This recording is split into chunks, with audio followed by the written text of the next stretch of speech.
Real estate in and of itself has been somewhat in a recession. We're forecasting this year that we should see about 4.3 million home sales in the US. So, for example, you could have a buyer's market and a seller's market in another price. G'day! Welcome to the State of the Industry for February 2026 for Central Oregon.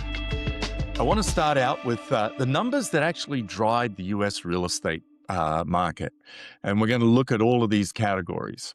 So first things first, home sales. If we look at what's happened annually going all the way back to 1990, what you notice here is that over the last 3 years, we've been flat. In fact, we were at the same level that we were in 2008, and you have to go all the way back to 1995 to have done the same level of production. Now, we're forecasting this year that we should see about 4.3 million home sales in the US, and probably the bulk of that is going to show up in the second half of the year, and I'll share some numbers and show you why that's going to happen. So when you look at what's going on in the real estate industry, real estate in and of itself has been somewhat in a recession, right? We went from 6.1 million home sales nationally in 2021 to now 4.1 million homes. So about a third of the market disappeared. And by the way, the last time that happened was actually back during the Great Recession. Now, the good news is that this time round, we don't have an economic recession as well.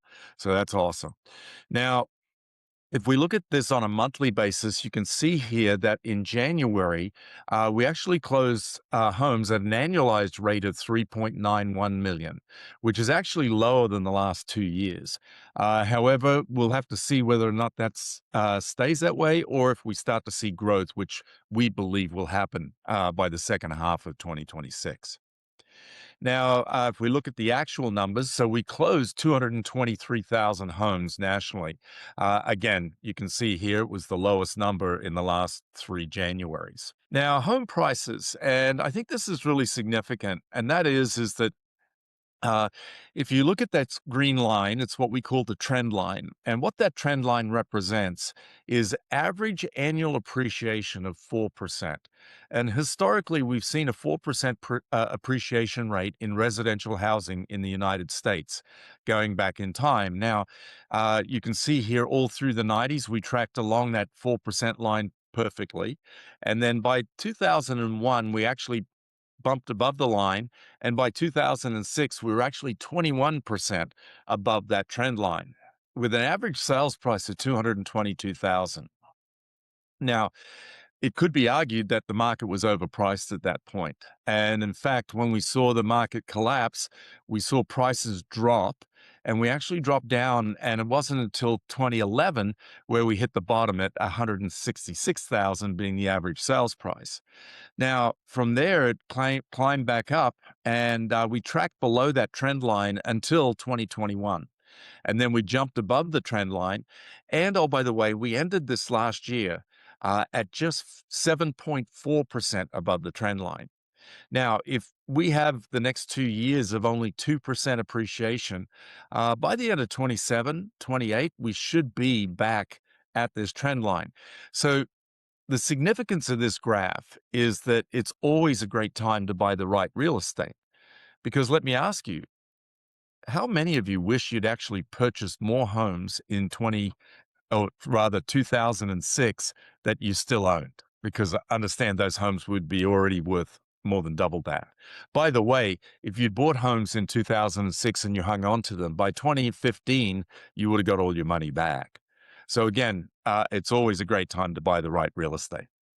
Now, if we look at annual appreciation, you can see here what's happened going back to 1990. So from 2020 to 2022, we saw an accumulated appreciation of 12.5%. And that's why things have felt a little overpriced. Now, if you look over the last 2 years, we've only had annual appreciation of an average of 2.4%. The key here, though, is we haven't seen prices drop.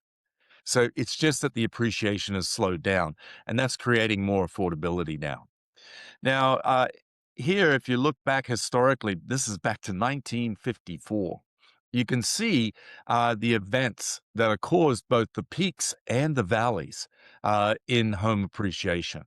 So, for example, back in 2006, it was the housing bubble, right? September '05, we saw 14.51% appreciation, only to be followed up by February '09, where we'd seen 12 and three quarter percent decrease in appreciation, and so forth through the market. Now, with that being said, you look at the total market volume, and what you see here is that last year, 2025, was actually the third highest closed volume we've ever seen. Now, it may not have felt that way, and the reason it didn't is because we had 1.49 million realtors selling real estate in the United States. And again, that number is high, so we've got more agents fighting over fewer transactions. Now, if you're compensated based on volume, it should have been a good year or could have been a good year. And in fact, we're thinking 2026 is going to be actually a better year than the last 3 years. Now, annual inventory, and this has been a challenge, right? And this blue dotted line that runs across the screen here is what we would consider to be a balanced market. Now, historically, we've looked at a balanced market as any time that we have 6 months worth of inventory. Now, I would argue that that's actually a band of somewhere between 5 and 7 months would be what we would consider a balanced market.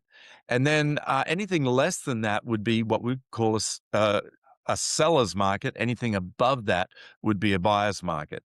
So you can see going all the way back to 2012, we've literally been in a seller's market.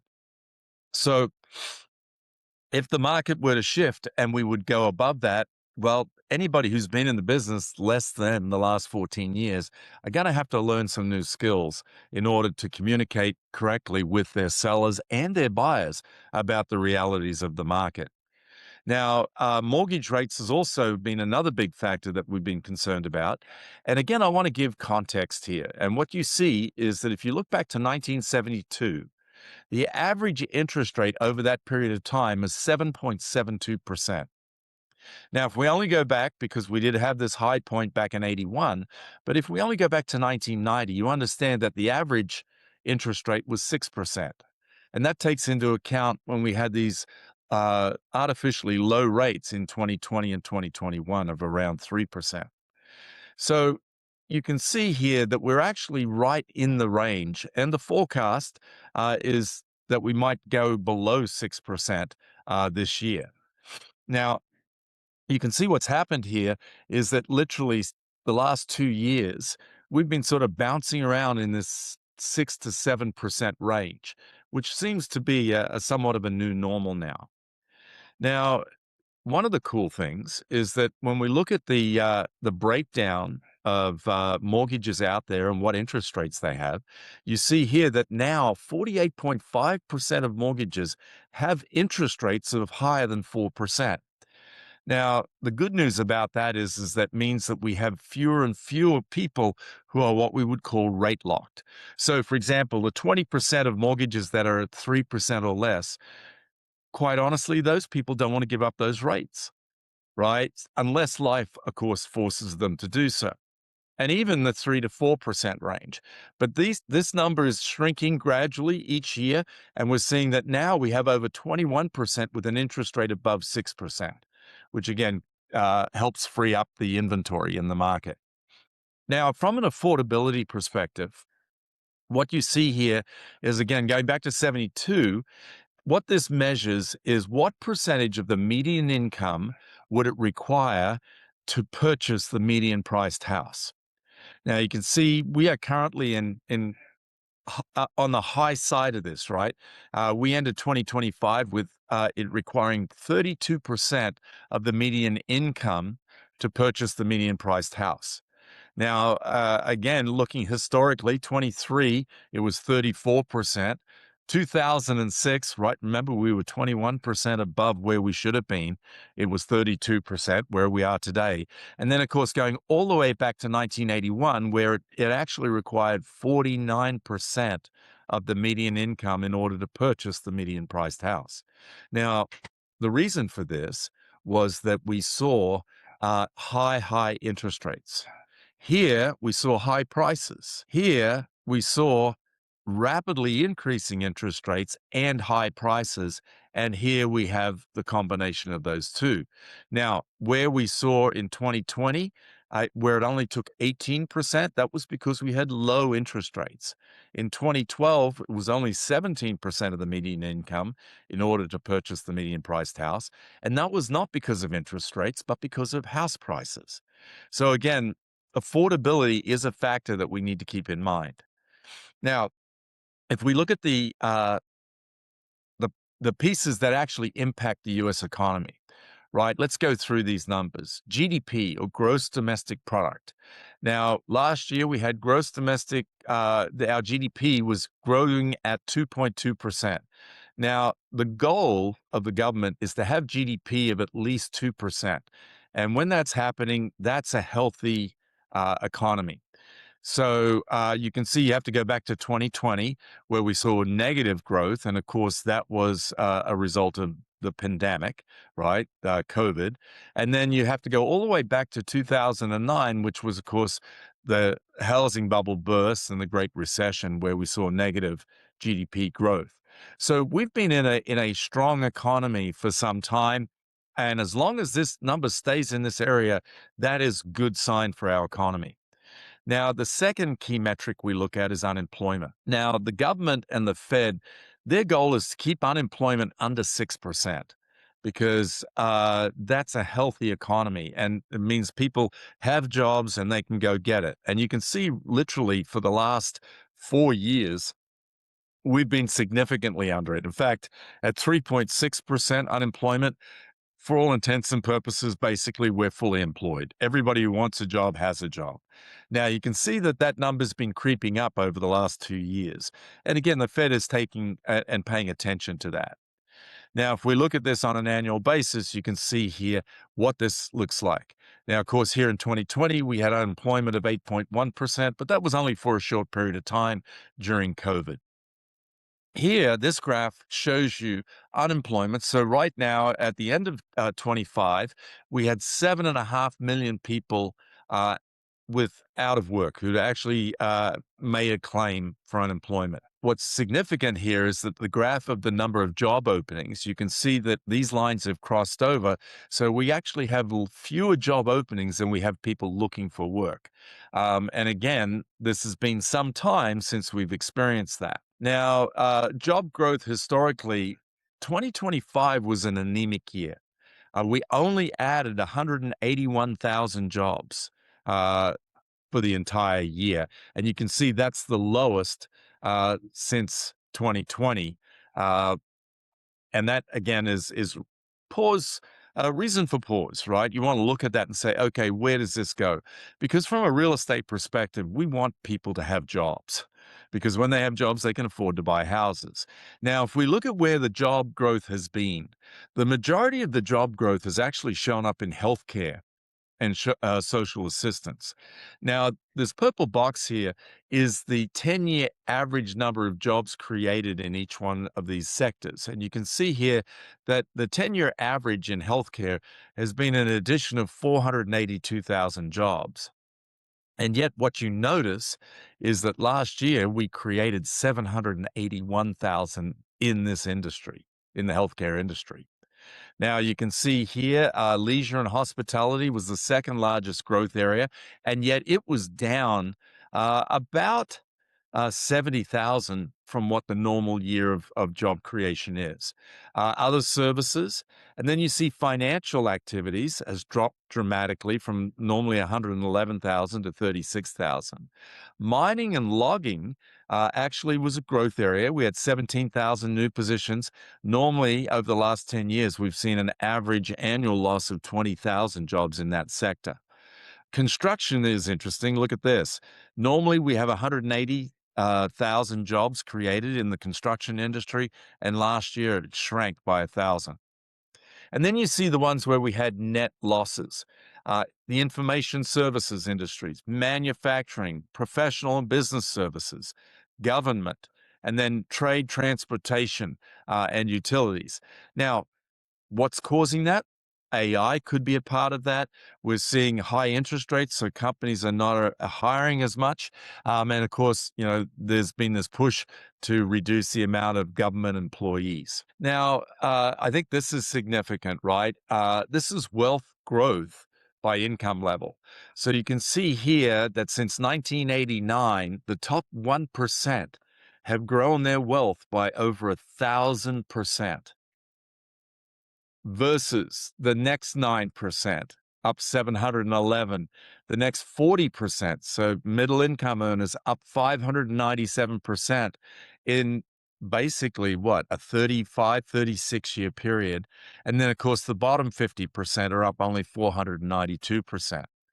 Now, if we look at the upper income earners, what's their income growth been? Since 1967, you can see here that the top 20% of households have actually grown their income by 148% versus the middle income earners up 70%, and then, of course, lower income up only 46%. So again, as we look through history here, what you see is the different income levels and different wealth levels are having very different experiences. And this is why inflation becomes such a big issue. Now, I think this is an interesting statistic here. What we did was we compared each of these groups at age 30 to see what does their balance sheet look like. And by the way, these were all adjusted for inflation. So baby boomers, when they were 30, had total average assets of 147,000, with average debt of 53,000, and of which 40,000 was mortgage debt.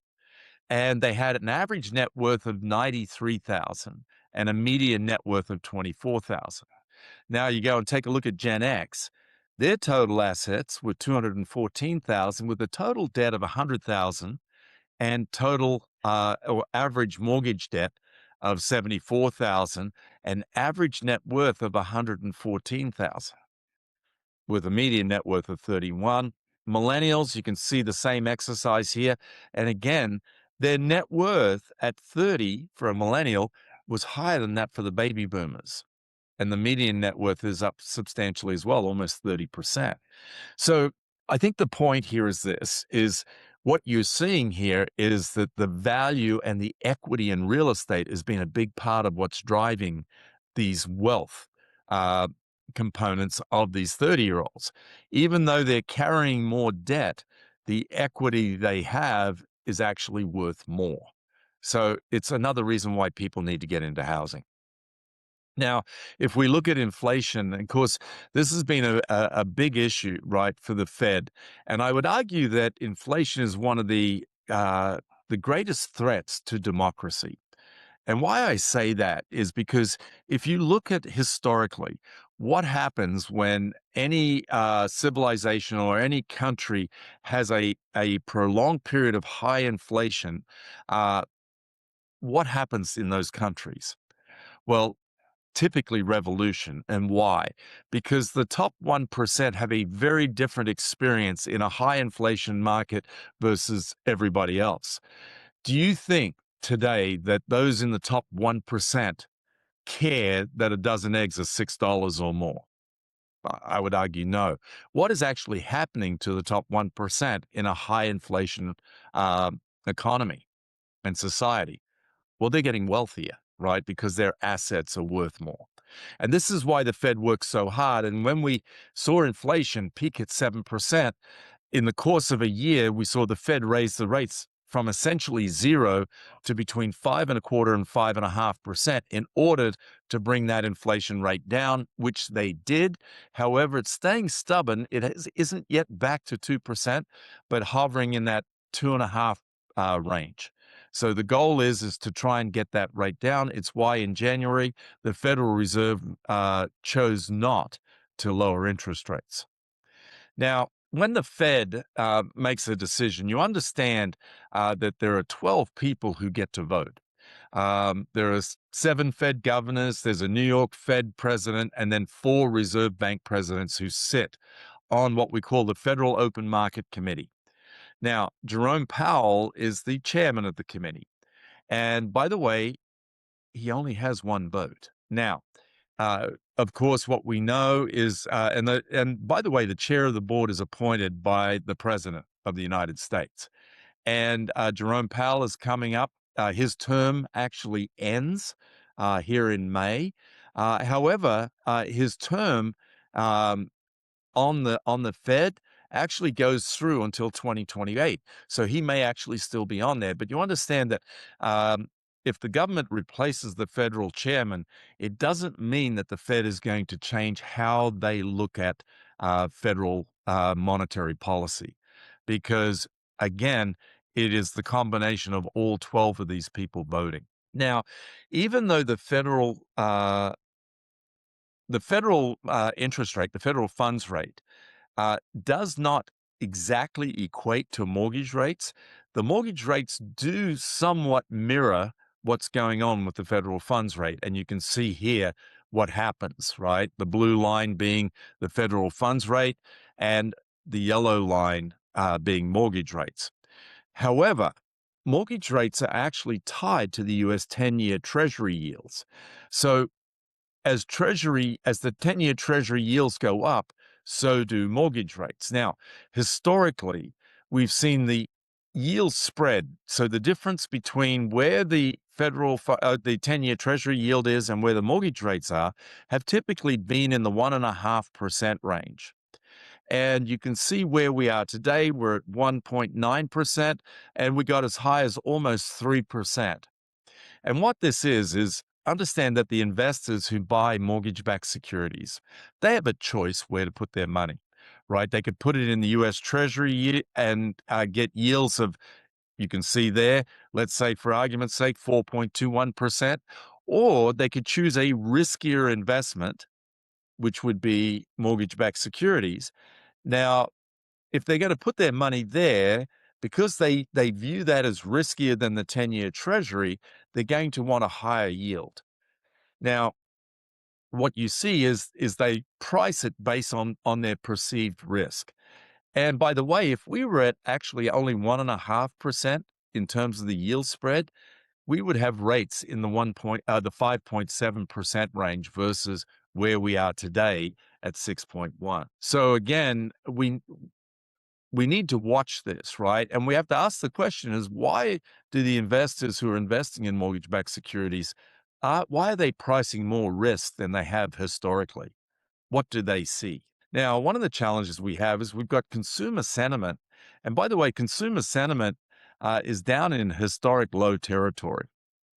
And and by the way, this is how consumers feel about the economy. And if we look at this with regards to how do they feel about, is this a good time to buy a home? Right now, only 17% believe it actually is. Now, look at this in terms of comparison historically, right? You have to go back to 1981, where it was 20%. Only 20% believed it was a good time. By the way, interest rates were 18.5%. And then all the way back to 1966, where only 12% thought it was a good time to buy a home. By the way, as I mentioned earlier, it's always a great time to buy the right house, right? And just hang on to it, because we know that over time, real estate goes up in value. So again, this is a conversation, and our consumers need to hear from us, because you have to ask, where are they getting their information? Why is it the consumer feels that it's not a great time to buy a house? There's lots of reasons out there, right? And it's all that information that they're getting online and via social media. Now, if we look at the economic risks that are out there for 2026, and let's look at each one of these individually. The first is policy volatility. And you see here, tariffs have fluctuated since they were first implemented in April of last year. And the effective rate rose from 2% to 25%, then fell to 17%. And then, of course, just recently, we saw the Supreme Court say that the tariffs were illegal and strike them down. And then, of course, immediately the federal government put out new tariffs at 10% and saying that they're going to take them to 15%. Now, I would argue that it's less about actually what the tariff is but about the volatility of those tariffs. Because in a high volatility environment, it's very hard for businesses to actually predict what their business is going to look like going forward, and that creates that lack of uh, stability makes it hard for people to actually take action. Now, in addition to that, in the last 6 months, we've had two government shutdowns. There's been radical changes, right, at the CFPB, the CDA, the EPA, the National Institute of Health, which raises questions around the persistence of the changes in future administrations, right? And we're seeing this, right, where one administration implements one set of policies and one set of regulations only to have the next administration change it, which all adds up to difficult planning. Now, if we look at the weakening labor market, right, hiring has slowed across the economy with the exception of healthcare. AI is likely slowing hiring due to efficiency. AI is likely slowing hiring due to efficiency gains in cognitive work. And the companies are shifting spending to AI and away from other core business lines, which may impact hiring and actually layoffs. So high interest rates also reduce what businesses are willing to invest and will cause hiring to slow down. Now, in addition to that, this AI market, is there going to be a correction in 2026? Look at the capital expenditures now being called into question, right? There's 394 billion has been invested in AI. Now, by the way, the math on profitability of these data centers that they're investing in have actually been called into question due to the excessive construction costs and the maintenance costs. And the challenge that we have, I mean, right, we talk about, oh, the stock markets are up, they're in record territory. However, you understand that all of that growth in the stock market is actually controlled by only 7 companies. In fact, if you were to take away those 7 companies, the stock market would actually be in negative territory. So again, something to be concerned about is we have a tremendous amount of the wealth of our economy is tied up in a handful of companies. And if anything were to go wrong, now that puts the entire economy at risk, and not just the US economy, by the way, that would impact the global economy as well. Now, inflation, right? So that's another concern we have, right? Tariffs have put upward pressure on prices, and if they escalate, we could see additional inflation. And then, by the way, upward movement in prices could result in interest rates remaining elevated or even having to be increased in order to try and tame that, which again keeps that inflationary market we're in.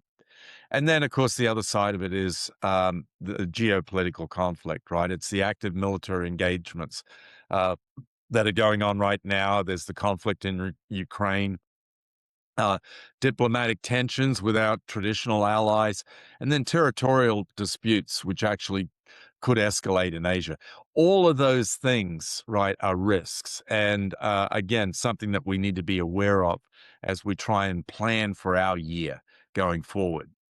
Now, if we look at trade policy, and I think this is a wonderful history lesson. If you look back in 1820, the majority of the income that the U.S. government, federal government, took in was from custom duties, right? Tariffs, basically. The second primary course of income was actually land sales, where they were selling off land to raise money for the federal government. And it wasn't until 1862 where Lincoln enacted the first wartime income tax, right, to help fund the Civil War. And you can see here going forward that basically 1913 was when the 16th Amendment empowered Congress to levy income taxes, and where income taxes then became the primary funding source for the federal government. Now, if you look at this in comparison, so we see here in 2025 with the increase in tariffs, but look at what percentage of the government revenue that represented.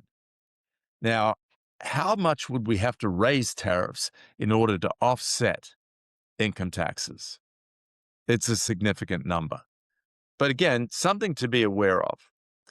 Now, NAR just released a study, and what they looked at, and they said, what are going to be the top 10 hottest markets in 2026? And you can see that predominantly they're on the East Coast, a lot towards the South. We've got some up here. You've got Minneapolis, Indianapolis, and Columbus. And in the West, there are only two markets, Salt Lake City and Spokane, Washington. Now, the reason that these markets are viewed as a hotspot is there's a level of affordability in them, right? Where we've seen actually wages increase at a faster rate than the appreciation of real estate. So that gap closes, and now that makes those markets more affordable. So again, just important to know why, because demand and activity will improve, but not everywhere the same. Right? It's going to be different in different markets. And again, it's based on those incomes coming closer to where housing values are. Um, Secondly, we need to understand that if we see rates drop, you're going to see a whole pool of new buyers who will actually qualify. So when rates come from 7% down to 6%, there's a whole new group of potential buyers who could look at moving out of being renters into buying because of those lower interest rates. Third, you've got pricing strategies that matter more than ever now. As we move into this shifting market where we're moving to a more balanced market, what we see is well-priced homes are selling quickly, and those that are overpriced aren't. And consequently, in order to get them sold, typically you'll see the sellers having to drop their price and quite often below market value in order to stimulate that activity in order to get their home sold.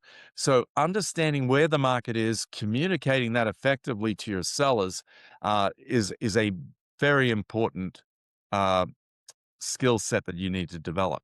In addition, right, if for example, in your market, the average market time right now is 98 days, and you're working with buyers and you see a house that's been on the market for 90 days, does that mean there's actually something wrong with that house? And of course, the answer is no, because it's just average, right?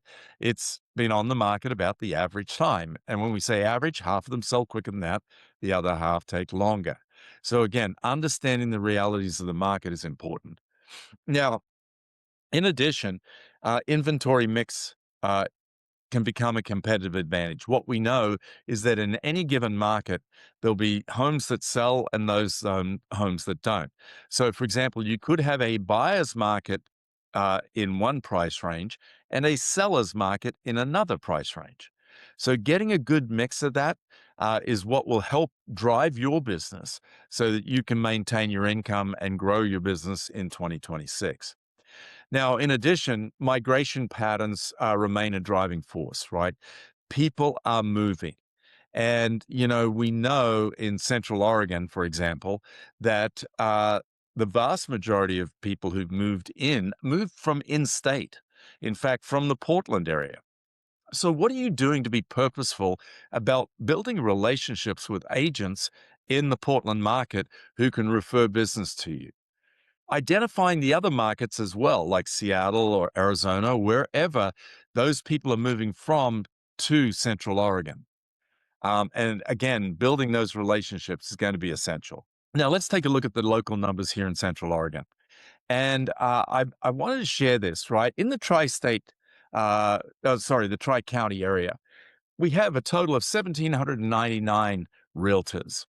Now, of those last year, of those 1,799, 399 did zero transactions. So basically 22.2% of the market sold no homes.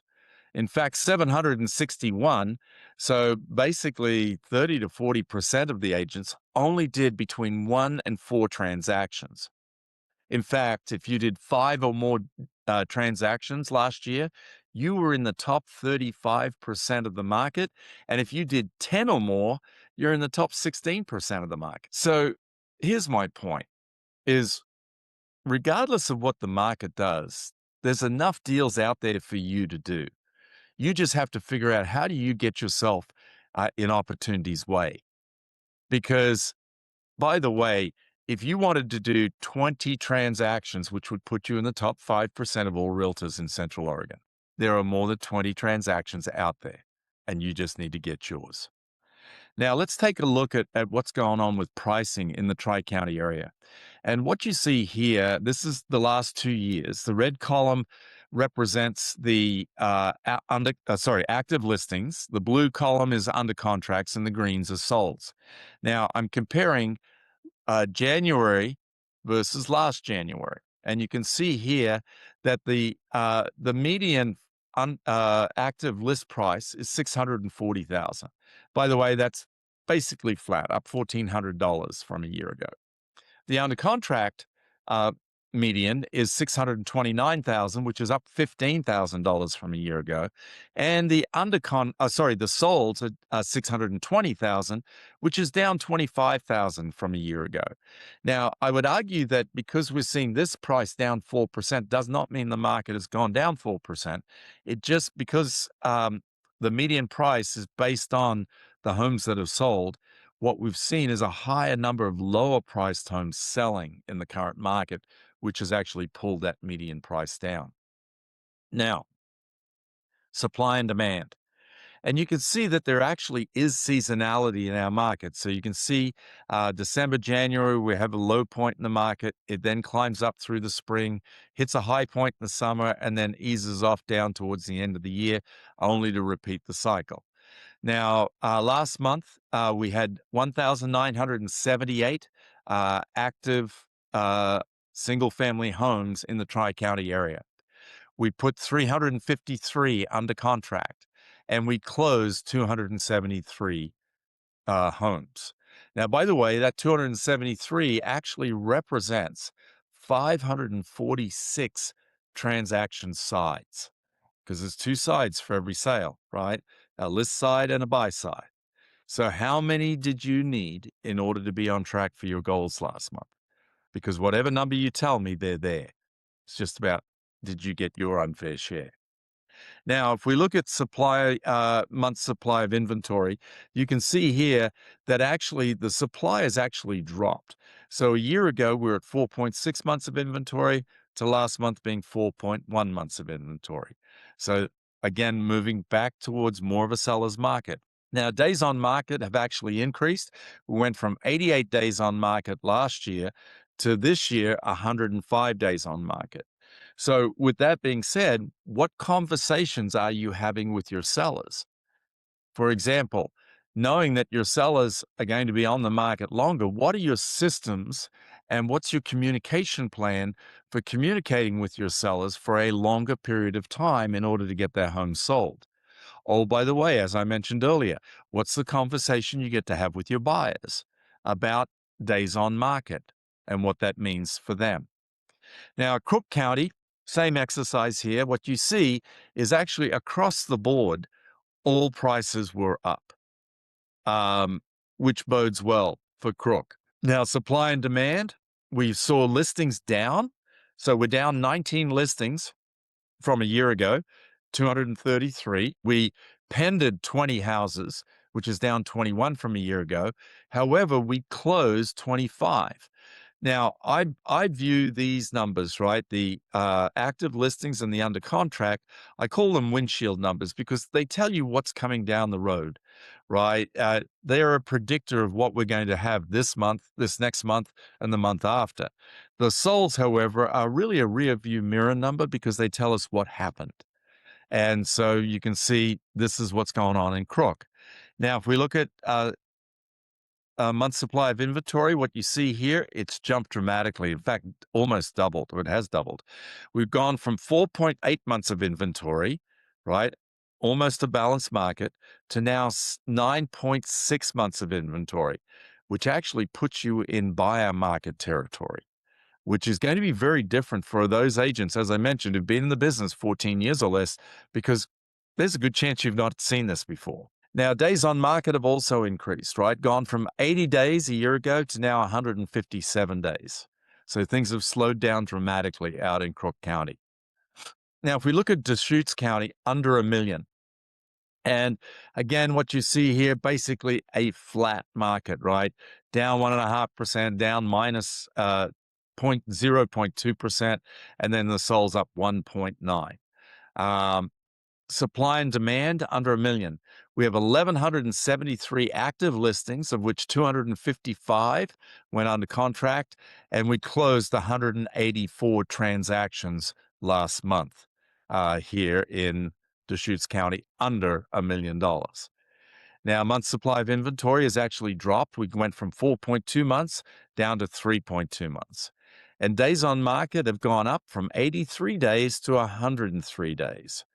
Again, showing a little bit slowing in that average market time.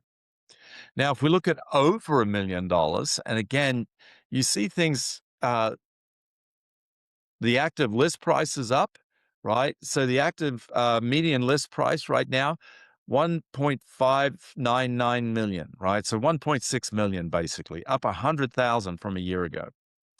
The under contract price, 1,389,500. That's down 105,500 from a year ago. And the sold price is down also 10% at 1,398,120.